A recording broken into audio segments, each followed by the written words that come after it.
Someone's always watching me. Someone's always there. There's no face. He hides with the trees.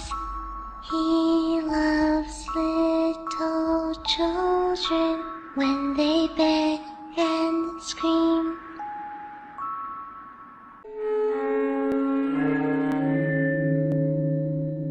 Cuando fuimos invitadas a participar de un recorrido por unas instalaciones de Disney en nuestro país, Lucía y yo nos sentimos realmente emocionadas. Desde pequeñas nos habíamos sentido atraídas por sus icónicas animaciones, y la oportunidad de dar un paseo por viejos y nuevos estudios nos había dejado sin palabras.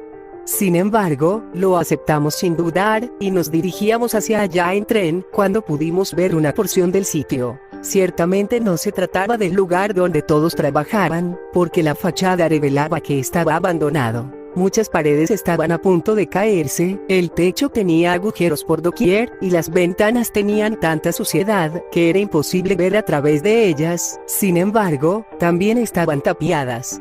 La curiosidad pudo con las dos, y cuando pasábamos cerca de ese lugar, que podría bien tratarse de un basurero, nos separamos del grupo y buscamos formas de ingresar al edificio. Una de las posibles entradas era la única ventana que no estaba bloqueada, por lo que levantamos a duras penas el cristal y nos escabullimos debajo de él. Sin duda, no era un estudio porque no tenía nada de estudio, y quizá era el lugar donde fabricaban muñecos de exhibición y cosas así. Estuvimos rondando un rato antes de darnos cuenta de que allí no había nada de interesante. Regresamos para que nadie se hubiera percatado de nuestra ausencia, mientras intentábamos colarnos nuevamente por el ventanal. Lucía aplastó un par de cajas, que hicieron mucho ruido al caer, y se mostraron una serie de CDs polvorientos dentro de ellas. Muy a regañadientes logramos sacar los discos, y varios insectos recorrieron nuestras manos en el intento, pero el resultado fue exitoso. Los guardamos en nuestras mochilas y nos unimos a la fila de los invitados, que estaba pasando por los auténticos estudios. Duró menos de lo que esperaba, pero mi amiga y yo volvimos a casa muy agotadas. Mientras estábamos pensando en el contenido de los CDs, Lucía dijo: «Cassandra, ¿te apetece que los probemos?». En aquellos momentos podría haber imaginado cualquier resultado menos el que sucedería posteriormente. Sin embargo, contesté asintiendo con la cabeza y fui yo misma quien introdujo uno a uno los CDs en el reproductor del PC de Lucía. La gran mayoría estaban demasiado dañados como para poder ver algo en ellos, pero casualmente nos encontramos con uno que decía simplemente, Mickey. Lo que restaba de título había sido tachado con un marcador negro, haciendo imposible su lectura. El disco se ejecutó.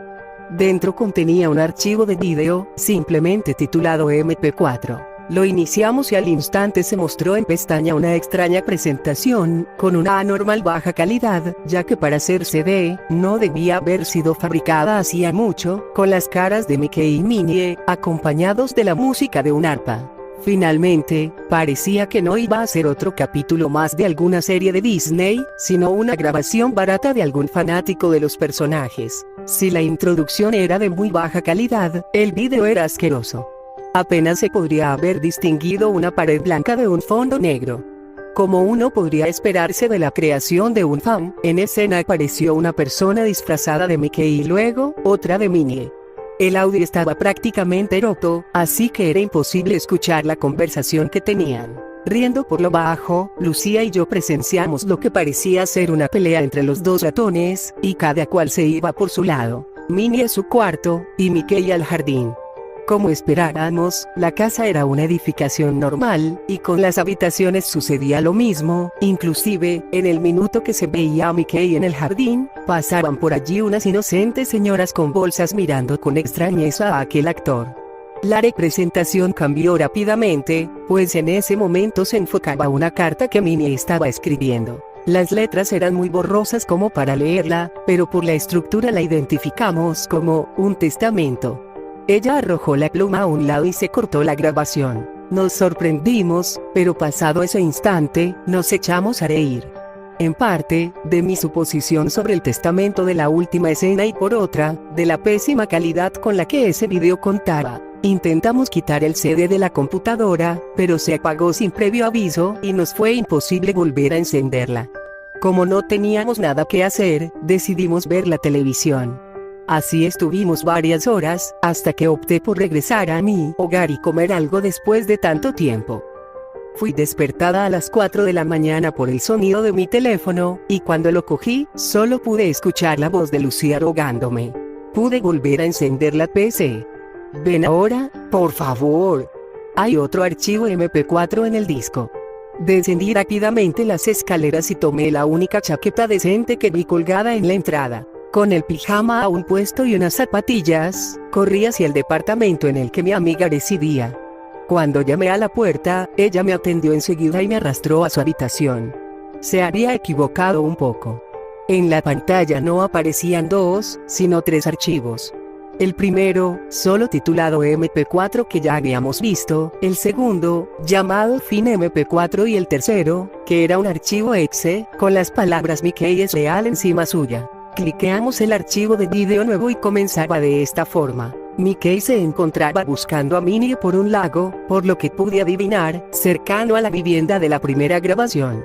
Pero no encontraba a su amada, y parecía que se lamentaba por la pelea que había tenido. Por sobre el distorsionado audio pudimos escuchar un débil llanto. Entonces llegó el pato Donald y conversaron por unos pocos minutos. Lentamente, las voces comenzaron a aclararse y los constantes ruidos se callaron. Los diálogos del pato seguían siendo vagamente reconocibles, pero estoy segura que se refería a que se sentía extraño, como si el mundo donde ambos vivían quizá fuera algo irreal. La melodía de un triste arpa, que se había quedado rezagada en el primer vídeo, volvía con más intensidad en el instante que ambos personajes encontraban lo que buscaban. A Minnie, flotando sobre el agua, con varios instrumentos, cuchillos, sogas, desperdigados sobre la orilla. El ratón logró acercarse un poco antes de asestarle un golpe al cadáver, y que se cortara la escena por un error de la cámara. Antes de que esta finalizara, pudimos ver a una familia inocente que pasaba por allí, horrorizada. El siguiente cortometraje mostraba a Mickey sentado en una silla de cuero negro, cruzado de piernas. La escena no encajaba con la sonriente cara del disfraz, que se notaba mucho más arruinado que antes. Un líquido extraño había sido puesto sobre los ojos a modo de lágrimas. Una única luz proveniente del techo alumbraba esa parte de la habitación, que era el suelo blanco.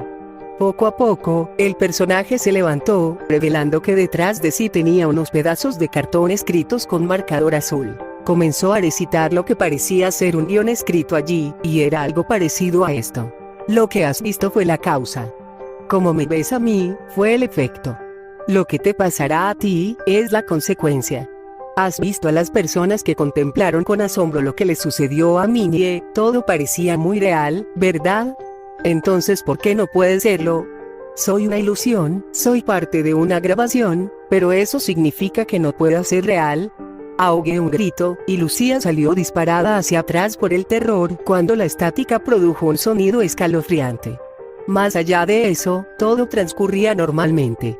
Sin embargo, estábamos seguras. Algo fuera de lo común iba a suceder tarde o temprano, fuera malo o bueno para ambas.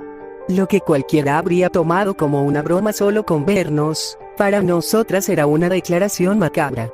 Fue entonces que mi amiga decidió llamar a la policía. Yo sabía que ellos no podrían hacer nada, por lo que decidí simplemente volver a casa y no decir nada acerca de ello. Sigo viviendo en el mismo espiral de siempre, siempre despertando de un sueño y descubriendo que estoy en otro que tiene el mismo sistema. Él viene, hace cosas indescriptibles con mi cuerpo y acaba la pesadilla, para que parezca un nuevo despertar.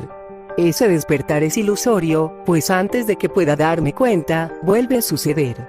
En cierta forma, me he acostumbrado, pero las preguntas acechan en mi cabeza: ¿dónde queda la conciencia de mi anterior ser, aquel que vivía? ¿Dónde queda la conciencia de ese ser futuro que agonizaba? ¿En qué punto el sueño fue real y en qué punto era solo un producto de mi imaginación? ¿Ya habrán sucedido todas esas cosas? ¿O son premoniciones? ¿Sigo durmiendo, sigo en el espiral, o es algo que pasó y a la vez está por pasar? Puedo dudar de todo lo que me he planteado, pero hay algo es irrefutable. Fue real. Es real. Mickey, para mi desgracia y